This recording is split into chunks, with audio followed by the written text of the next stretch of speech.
right, people, we are back with, I'm looking it up, what episode is this? Is that 7, I believe? Yes, episode 7 in this hybrid prep series. We are 6 days out from Hyrox Anaheim, and so peak week, I guess you could call it. Training hasn't been super consistent. I should say weight training hasn't been super consistent, but running has been probably as good as it's been the past few months. Getting the miles in, increasing the frequency in the days that I'm running has really helped with that. So just kind of basically doing every other day, no matter what, has been really helpful. Weights, on the other hand, a little inconsistent. Past few days, we've kind of just opted for full body workouts, just to kind of step in with the schedule, kind of check the box with it. But yeah, I'm looking forward to today. Mother's Day, Sunday, nothing going on, so we can kind of take some time, really get a good weights workout in.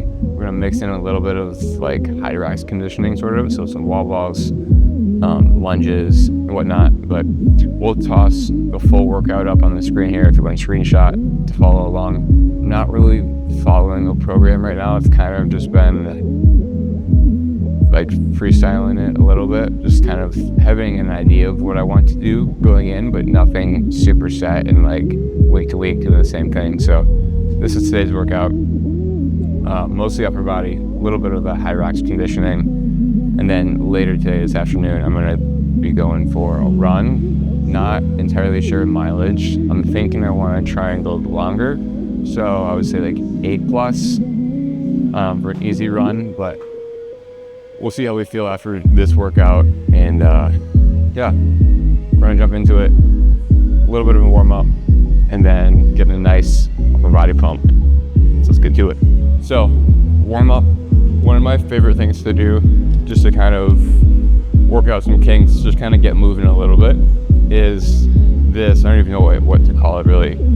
It's kind of like a band mobility flow, I guess you could call it. The two that I really like, it's like a 4-part kind of like flow with different like shoulder angles and whatnot. The two that I really like and do for like every upper body day is a lat stretch. I guess like a lat thoracic rotation stretch. So looping your hand through the band, usually like a heavier purple black band. We're gonna sit back, kind of hinge into it, and we're gonna get a nice stretch through here, letting that band pull that arm forward. We can take some step backs, get some tension, just kind of hang out here. You kind of rotate a little bit, just kind of work it a little bit. We get a nice stretch through that lat here. And then what I like to do also is put my hand here. We're gonna try and keep that back straight. We're just gonna try and open up this way. And you get a nice stretch here through that thoracic spine, but also down into that QL, that like lower left side of the back. Kind of work through those. And then from here, we're gonna come up, we're gonna coil behind and go into internal rotation. This is something that I've started doing a lot more, especially as I've kind of started tweaking my shoulder more lately for some reason. And really a lot of shoulder tweaks can come from not training internal rotation of the shoulder. A lot of people focus on that external. Being able to rotate internally, which is what we're doing when we bench press, really any sort of pressing or bringing that shoulder internally on that horizontal press. So stretching that shoulder, getting that shoulder to move internally is important. So kind of coiling behind, hanging out here, again, kind of working it a little bit, stepping out a little bit some more, bringing it in. So just doing this, both sides, 30 seconds to a minute for each one. It's been great for the shoulders. The lat one, purple band should be good. For that internal one, this band might feel a little tight, might feel a little bit sharp in the shoulder. If that's the case, opt for a lighter band. I got red one, a little bit thinner, a little bit smaller, a little bit easier on the shoulder to get adjusted to it. And then once that starts feeling comfortable, move up to here, and we just stick with one band for the whole thing. And on we'll go, through the wastelands, through the highways, till my shadow turns to sun rays. And on we'll go, through the wastelands. So, kicking things off, we got lat pull down. We're gonna go 4 sets. I would say 8 to 15 reps. We're gonna take 2 or 3 of those sets to failure, supersetting that with single arm tricep extensions over the head. 4 sets of 15 here. So we're gonna keep things a little bit higher reps this week, or not this week. We're gonna keep things a little bit higher reps today, and get a nice pump. Rise and turn us to thousands, and we'll grow in number, fueled by them to see the horizon. Turn us to thousands, and on we'll go, through the wastelands, through the highways, till my shadow turns to sun rays. And on we'll go,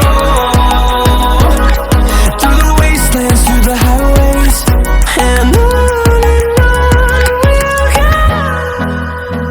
go. Next up, we've got alternating incline bench press. So for these, instead of your traditional press both arms, we're going to be back. Both arms are going to be up. We're going to be alternating one arm up while we hold the other up. I really like these from the stabilization standpoint of that opposite arm.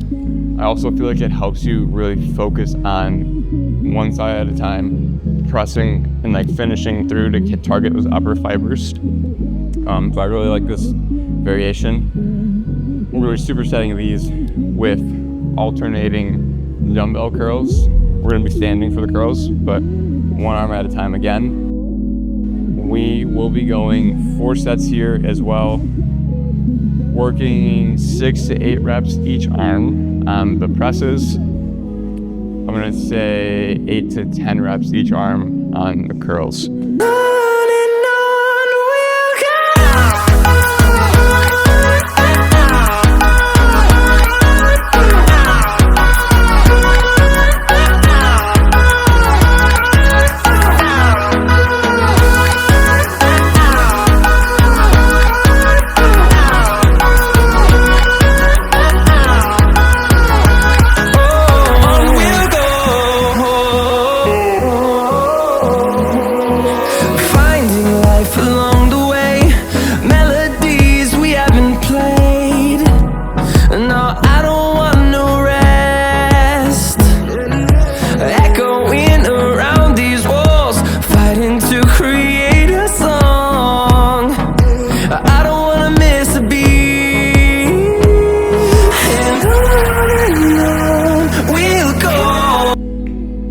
So coming to the end of the workout, sort of, I'll spin this so we can see my face. We're gonna kind of get some of that Hyrox conditioning in now. What we're doing, face pulls. We're going 10 reps here. We're gonna slide then over to the wall here, and we're going wall balls, 20 pounds. Toss in, 10 reps. We're gonna go, actually, rewind that. We're gonna go 15 reps, wall balls, so squatting, toss, catch, here. 10 face pulls, 15 wall balls, 3 sets. And on we'll go, through the wastelands, through the highways, and on we'll go.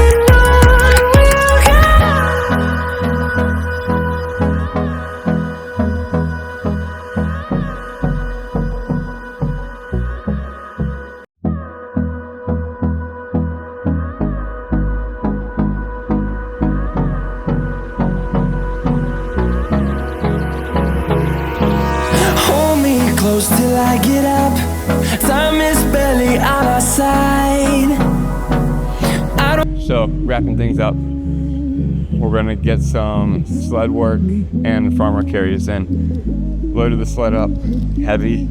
We've got the heaviest kettlebells that we have here at the gym. And we're gonna be going 10 yards down, 10 yards back push, 10 yards down, 10 yards back carries. And we're just gonna keep going. We're gonna go 5 rounds, just constantly cycling through. So really no rest, but just kind of the like lower intensity work, what you could call like density conditioning, where it's like not super high pace, but we're just going for time and just as long as we can go. So this is going to suck.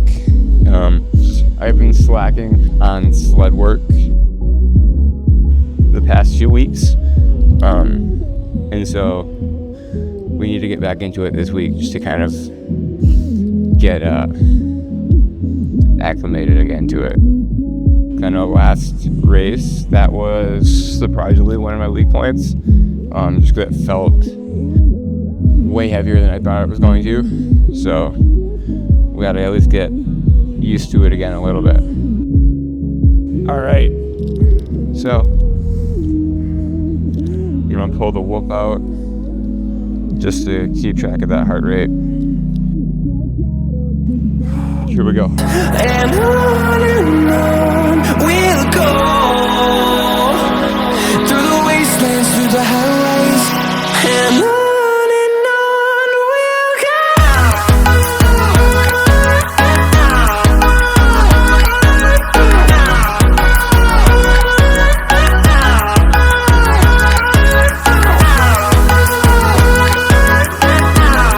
Oh my God.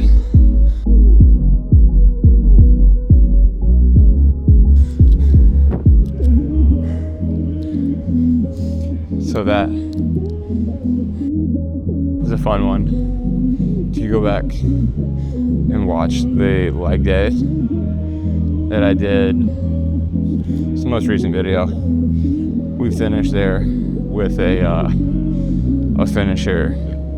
It's a rower and lunges, 5 rounds. Absolute killer for the quads and the glutes, like muscularly. This one is just like a straight gut check with pushing the sled, bracing, carrying, or farmer carries, obviously, bracing core. So, and it's not even muscularly like difficult, like it's like deep stomach, gut, like check. It just gets uncomfortable, which reminds me a lot of the race in Fort Lauderdale with the stuff, and you're not really moving that fast necessarily, but it's just, you're just having to always keep going forward no matter what the pace. That felt good. That's the first time we've really kind of tested the body like that in a while. So that's going to be the next few days, something similar, kind of keep putting those like gut checks in to make sure we're ready for the race. Like I said, we got a long run coming up. I'm out of water. We got a long run coming up this afternoon. Probably, I'm gonna say 8 to 10 miles. That's what we're gonna go for. Just keep it an easy pace. Just so we kind of push things here a little bit, get the heart rate up a little bit here, but we're feeling good. 6 days out from Anaheim. I'm super excited. They just announced fall races, so we got a Chicago race. It's like mid-November, which I'm stoked about, and I'm looking at next year taking the Hyrox stuff up a levels where we've been kind of in the open divisions right now. And I'm probably gonna go with like the higher divisions of the Hyrox Pro in the fall, just because I like it. I like the competitiveness of it, and I've missed competing in some way, and this feels like the sweet spot for me. Spartan races were fun, but it wasn't quite it. This really feels like a sport and something you can really dive into, train for, and really compete in. So I'm looking forward to that. That'll be later this year. But right now, focused on trying to just beat Fort Lauderdale's time in Anaheim, which was like an hour, just over an hour and a half, which I think we could easily do, taking away the 6-minute penalty that cost us some time, and then also picking up the runs, which I looked at my splits yesterday from that race, and they were super slow on the runs, and so I think we can easily crack an hour 15 in Anaheim, which is going to be the goal. So I appreciate you guys watching. As always, like the video, subscribe to the channel. We've got some exciting stuff coming up for the rest of the year as far as training goes, my goals, all that stuff. So subscribe, don't miss it. And we'll catch you in the next video.